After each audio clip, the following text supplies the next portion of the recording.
Well, in the last 12 months, we have come a long way. First, the EU-Turkey statement had as a result that the flows have dropped dramatically. Second, progress, although not enough yet. Progress has been made in Greece towards the full application of Dublin. Gradually, going back to normal is our final goal. On relocations and resettlements have increased and show that if there is strong political will and commitment, the system can work. Fourth, progress has been made towards back to Schengen. Controls are limited and proportionate. We have made a significant progress as a Union, but we have more work ahead of us and urgently. All Member States need to take up their responsibilities and we will continue to support them. The refugee crisis is not over, and this is why the progress of today must be sustained. Because the success of our common approach over the last months is essential for the success of everything else, from relocation, resettlement and the EU-Turkey statement to the gradual return to the Dublin system and a normal functioning of Schengen. All our measures are interlinked, especially on migration. Now, on the EU-Turkey statement, let me start with our progress report on EU-Turkey statement. Despite challenging circumstances this summer, the EU-Turkey statement has continued to work and bear results and remains our #1 priority.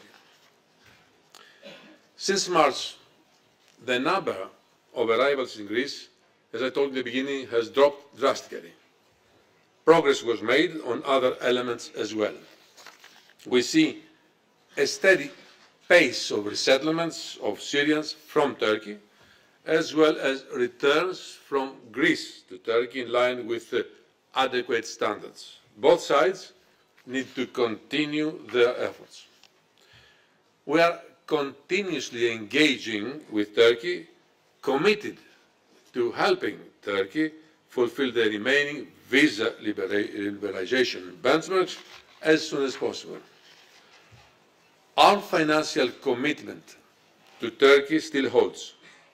Today, the European Commission signed 2 direct grants worth €600 million to support Syrian refugees and host communities in Turkey in the areas of education and health, bringing the total amount contracted to over €1.2 billion as part of the €1.4 billion special measure that was adopted by the Commission at the end of July.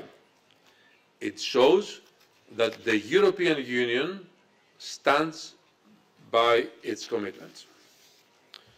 Now, on Dublin transfers to Greece. Today we have also adopted a 3rd recommendation on the specific measures that Greece needs to take to gradually resume and on a case-by-case basis in the future the transfers of asylum seekers under the Dublin rules.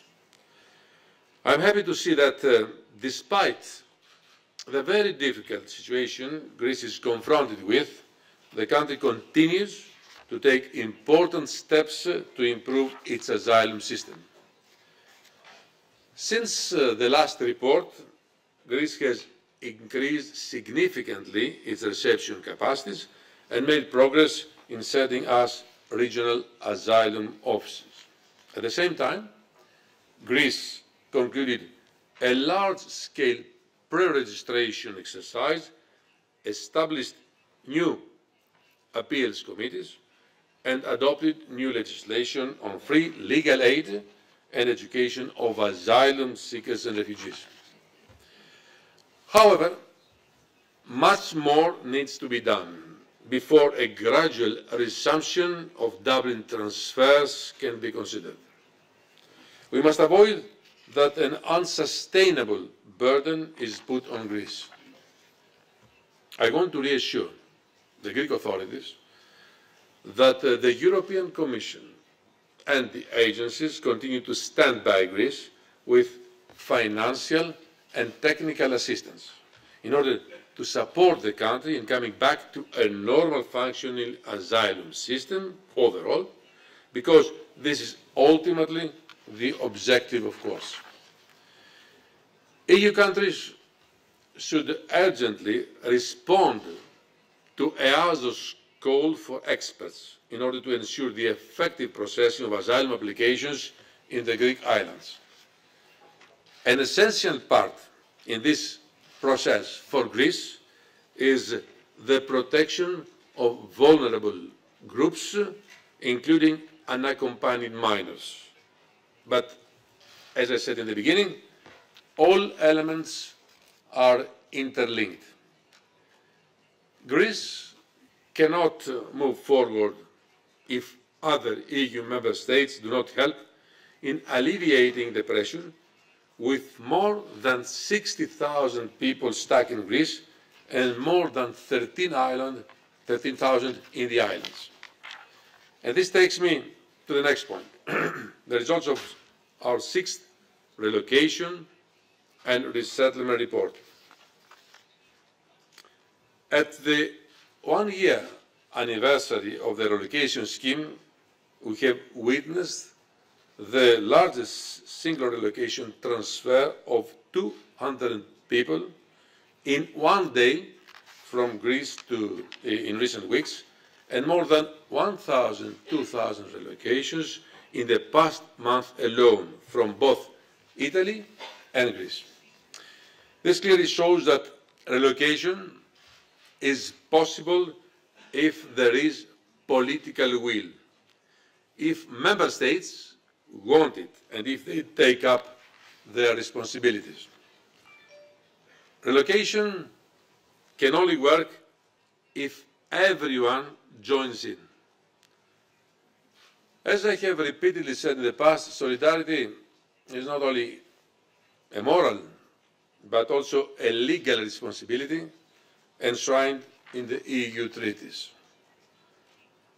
While there are different forms of solidarity, member states have a legal responsibility to deliver on decisions already taken.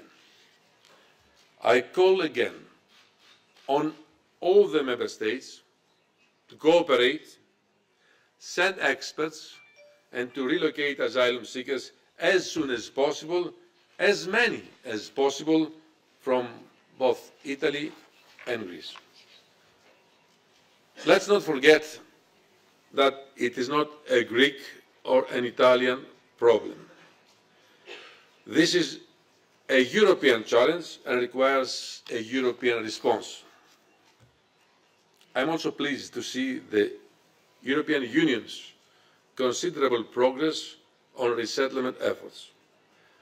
Over 10,000 people have been resettled in EU countries under the resettlement scheme of July 20th, 2015.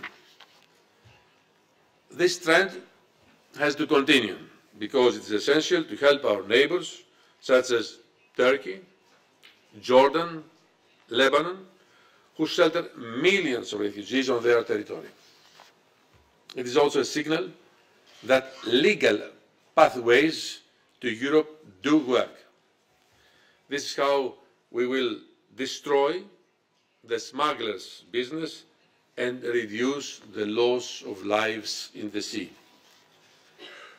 The structural EU resettlement framework which we proposed in July will surely strengthen our efforts in the field, and I hope that the co-legislators will soon agree on this. And now, on the Schengen report. Let me sign it off because... Finally today, we also report on the temporary internal borders controls carried out by Austria, Germany, Denmark, Sweden and Norway, following our recommendation in May. I can confirm that the current controls remain within the conditions set by the Schengen rules. Therefore, the Commission does not see the need for proposing amendments at this stage. But our objective remains to lift all internal border controls and to return to a normal functioning of the Schengen area as soon as possible. I would like to underline that our position today does not prejudge the decision that will be taken at the end of the 6 months in November. At the same time, we are preparing for the operationalization of the European Borders and Coast Guard, which is part of our comprehensive approach. We are working hard with Frontex. I will be in Bulgaria on 6th of October for the official launching.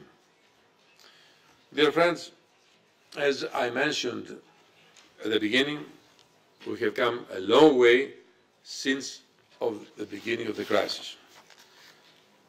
Those looking or even asking for a plan B or calling our measures failures, I invite to look at the obvious and clear positive results that Union actions have delivered so far.